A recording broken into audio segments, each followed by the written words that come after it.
Welcome, guys, to the Type Podcast. I'm here with Asad Hussain. Why don't you introduce yourself? For sure. First of all, thank you so much for having me on. My name is Asad. I'm a fourth year computer science student at the University of Toronto here in Canada.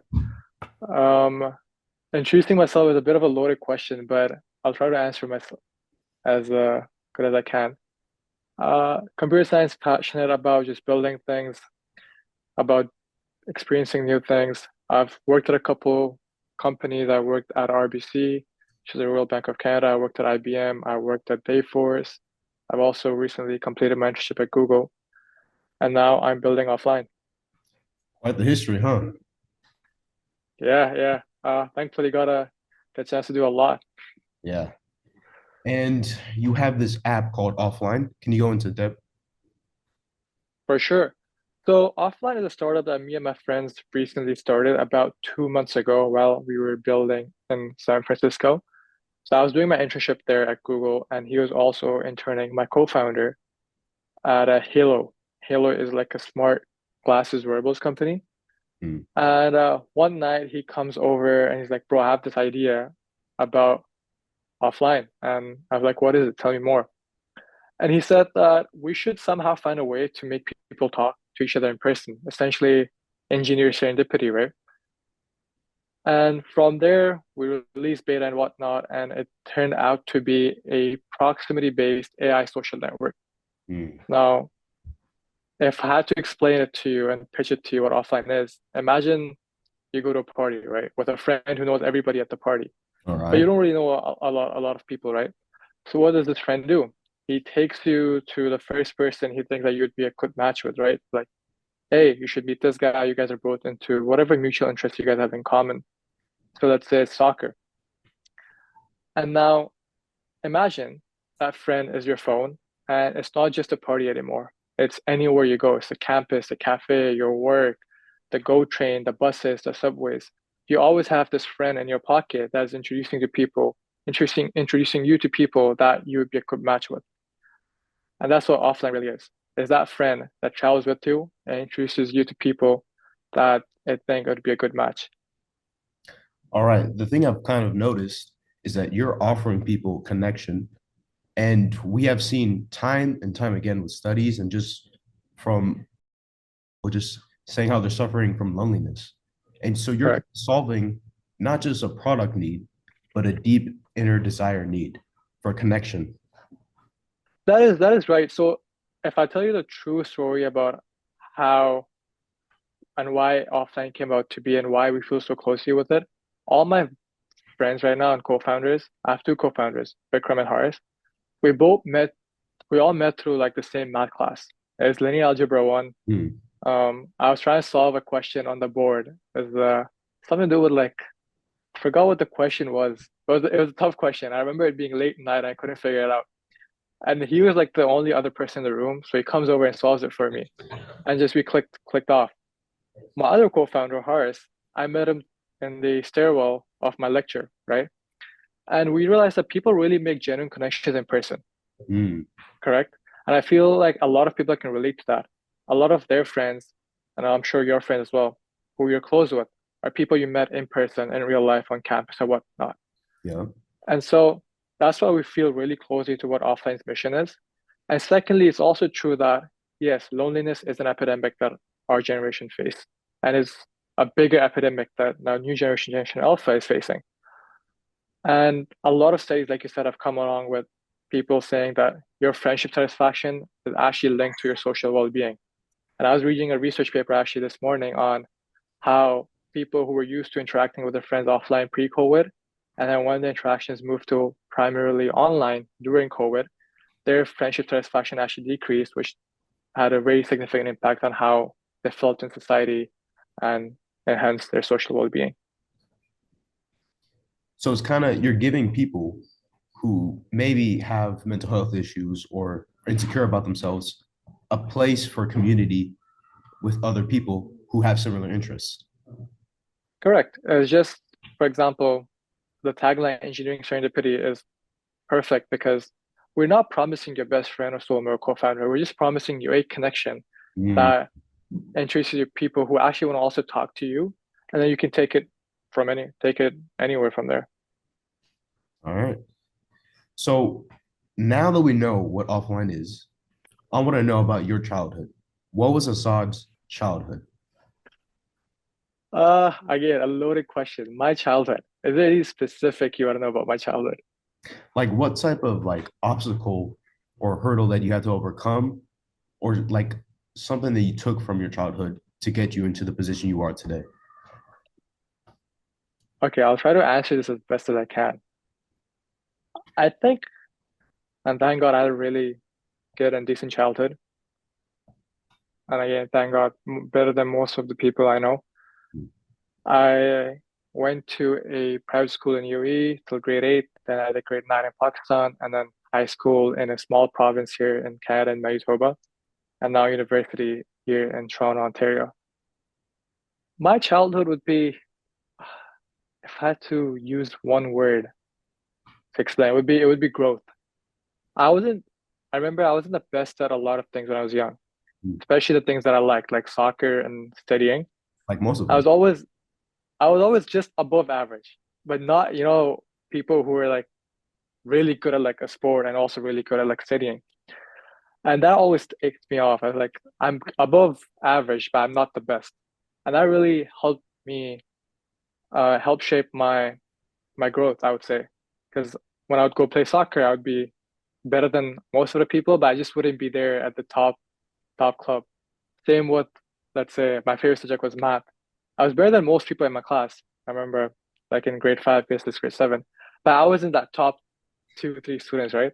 Mhm. And that always like ticked me off. And my parents would always tell me like, if those people can do it, you should be able to do it too. And that kind of forced me to just strive harder, become better at what I did. And that kind of applies to everything I do, even these days at university and whatnot. Just it's not about just being better, it's about being the best at what you do.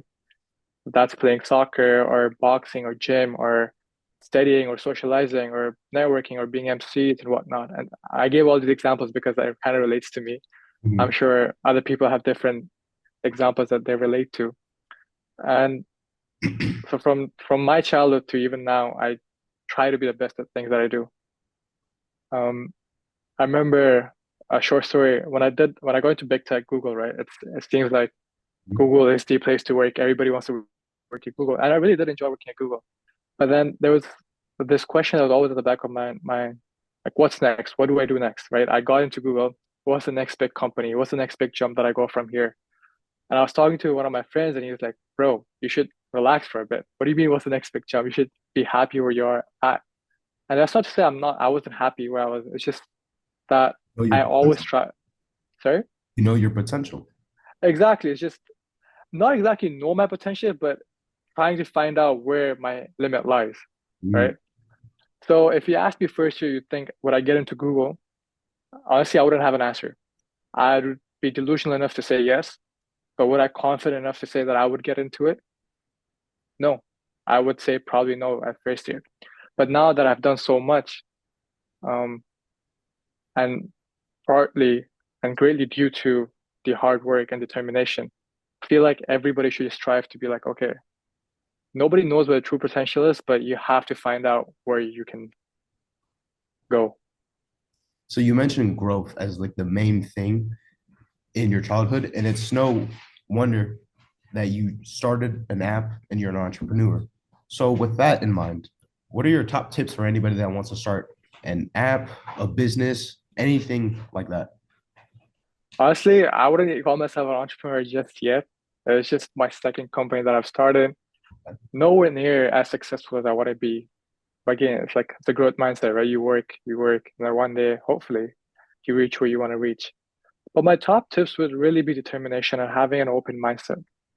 Um, it is hard to be out there, make a consumer app, put your face to it. Like we say in this day and age, you're gambling your aura by Mm. putting your face to something that might not work, right? And you have to take that risk. You have to be like, you know what? I'm gonna give it my 110%, 120% to make sure that because I'm putting my face to it and everything. it either works out, and if it doesn't, then at least I know that I tried my best. Mm. My top tip would be to just try your hardest, be determined, and not give up. All right. Now, we kind of touched on this with you mentioning growth, but what is the other side of your childhood? What is something that you'd tell to your younger self as like a piece of advice from now you're in this position? What's something you would give advice to your younger self? Hmm. Let me think about this. I would definitely say to keep at it. Keep at it. I remember I didn't make my when I was in high school, grade 10, I didn't make my grade varsity soccer team in Hmm. high school. And that pissed me off a lot. Because again, I was a bit better than the average person at soccer, it's just I wasn't there good enough to make varsity. And so all of grade after grade 10 ended, all of the summer before grade 11, I went out and trained twice a day for soccer. At 7 a.m., I would put in a session, and at 5 p.m., I would put in a session. At 7 a.m., I'll go to my local field, just hit the ball around, practice both my left and right. And at 5 p.m., I'll go play games at a different park because that's where people would come. And I feel like that's one advice I would just keep giving myself over and over again. Just be at it. Whatever it is that I'm trying to do, trying to accomplish, just keep at it. Don't give up. Um, if you do accomplish it, that's good. If you don't, you're a better version than who you were before. All right. With that in mind, how do you set up your your day-to-day life the best way in order for you to achieve the success? I do this one thing every day that has helped me a lot throughout the past few years, right? I have a calendar, and this calendar habit has been with me since high school. I don't know how I got into it, but I maintain a calendar of things that are going out throughout the week, throughout the month, and whatnot. But before every night, before I go to sleep, I look at my calendar for the next day about what I'm about to do, what are the priorities, what are the tasks I need to accomplish. So that when I do wake up, I already have something in mind that this is the first thing I need to do, and this is how many goals I need to accomplish by the end of the day. That Yeah. has helped me a lot throughout the past few years, man. I can't even tell you how much more productive I am because I do that. Just knowing what I'm about to do when I wake up and when I do wake up gives you just like that 10x productivity. I was talking to a friend of mine a couple years ago, I remember, and we always had this conversation about breakfast, right? Because I love doing my breakfast. I would tell him that before I go to sleep, I make up my mind about what I'm about to eat the next day. And he would laugh at me, like, why do you do that? I told him because when I wake up, I don't want to spend the 5 minutes figuring out what to do because that really affects how the rest of the day goes, right? If you wake up instantly, you know what you're gonna eat. That kind of sets up the tempo for the rest of the day. And that was a bit of a joke that I played with them. I don't always plan it out. I do plan it out sometimes, but Mhm. that really affects how the rest of the day goes, right? The first thing that you do, if you're prepared for it, chances are that the next few things you're going to do throughout the day, you'll also be a little prepared for it. Now, you mentioned goals and deadlines, and that's something that I love that you do because I do them myself. They did a study that they took two groups of students, right? And it was a teacher, I think it was they were supposed to do like an essay or something. And for these two groups of students, they said that within a month, three papers or three essays have to be fulfilled. And then for the other group, they said within a week, those three papers have to be fulfilled. And Hmm. they noticed that in the first group, where they had a bunch of time to do the essays, they procrastinated. They, sometimes till the last second, or sometimes they didn't even complete the essays. And so I find that even, me personally, I didn't like school, but finding little tips and tricks of having a deadline or certain things like that, certain things that I can grab from school that help me, I can apply them to my life. So I love that you do the goal deadline stuff because that is something that I live by. I really like hearing that. I feel Yeah, like a lot of people should live by that. yeah, yeah. Because it's like, how do you stay focused if you don't have deadlines? You're not. Exactly right. Um, who said this famous quote? I think it was Elon Musk, but don't quote me on this. He says something like, if you have a goal you want to achieve in 10 years, try to achieve it in 6 months. And Mm, if you can't achieve it, you're at least a lot further into the achieving the goal than you would be if you thought that you had to do it in 10 months. All right. Now, my next question is, how does how do you stay motivated? You know, because in life we have ups and downs. We have things that don't really go our way or Yeah. as we envisioned it. How do you stay motivated throughout everything? Before I answer that question, and I want to bring up something else. I think motivation is good in its place, but discipline is what really matters. Mhm. And I'm not trying to be that Instagram influencer and give that answer, but I really do think discipline will reward you a lot more than motivation will. Because discipline stays with you forever, right? It's something that, I don't want to go to the gym today, but discipline will make you go to the gym. Motivation, like you said, goes up and down. You have good days, you have bad days. But that's when discipline really shines. Even if a good day, if you're disciplined enough, you will achieve your goals. And on a bad day, if you're disciplined enough, you will still hopefully achieve your goals. But there are times where, I'll be honest, I don't feel as motivated or as disciplined as I usually do. And I think my friends, my environment helps me a lot to stay focused. My co-founders are my best friends since first year. All of us feel down, a little down every now and then, but that's where the risks too come into play, right? So, and I'll bring up a funny example is early days of offline, and even now, every now and then, we used to work really, really late, like 3 a.m., 4 a.m. And then we'd be like, okay, what do we do now? We don't want to sleep, but we kind of have to sleep because then the next day would be ruined. And Yeah. then we feel a little down that, you know what, we stayed up all night working offline, but now the next day would be ruined. And so we just go out and get an ice cream with my boys, right? Mhm. At 4 a.m., we go out for 30 minutes, get an ice cream, come back. And just that little thing that you do with your friends really helped us. And I'm sure it helps a lot of other people to just, you know, feel a bit happier at the end of the day. And I feel like that is really important, is having friends, having surrounding yourself with the right environment, people who are positive, optimistic, really help with your motivation. The second thing, which is a bit more deeper than just the environment, is the motivation has to come within, right? You can only rely on external motivation for so long. Like my friends are there and I love them. They're my co-founders, but we used to be together 24/7 because we used to work out of the HQ. But now we don't really see each other as often. We just have tasks that we have to accomplish, get it done, and we see each other like every now and then. But there has to be an internal motivation that should be fueled by who you are, what you want to accomplish, your goals, and your tasks. If you personally ask me what my internal motivation is, it would be, like I said, would be to realize what my full potential is. If I'm trying to be an entrepreneur, if I'm trying to be a builder, can I actually do this? Can I pull this off?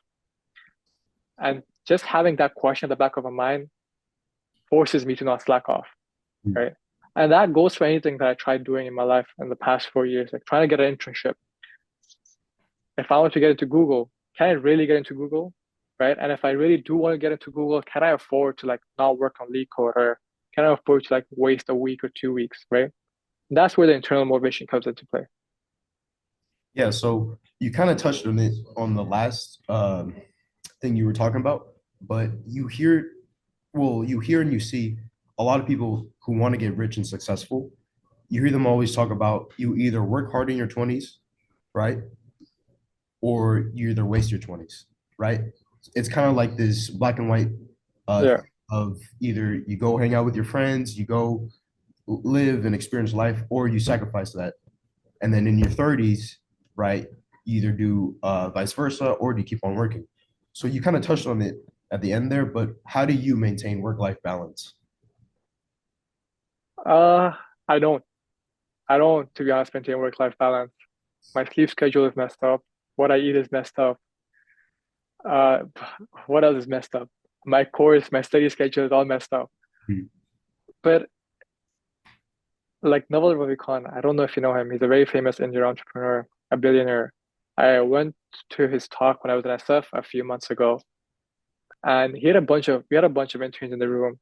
It's like a select invite only intern event, and he was talking, and he said that, and actually the MC asked him the same question, like, "What is work-life balance? You maintain work-life balance?"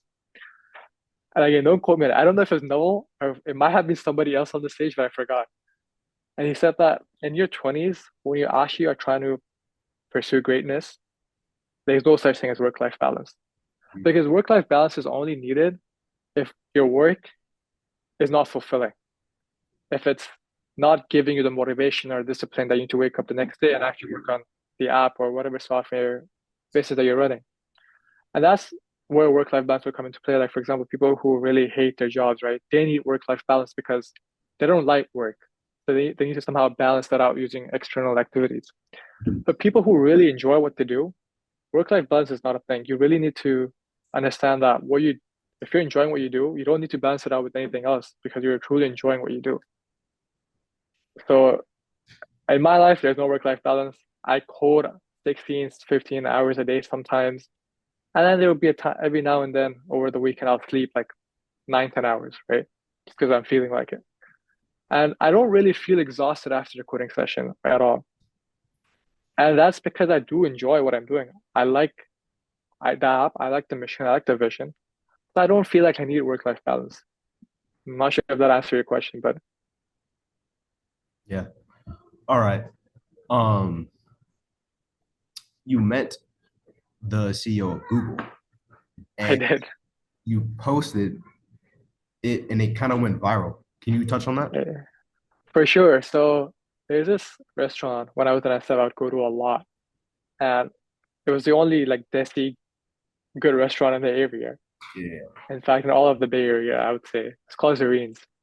And I'd go there at least once a week with just my friends. It was like an outing we would do once a week because all my friends were doing internships there. So we're like, no, let's meet up at the end of the week. Let's go out.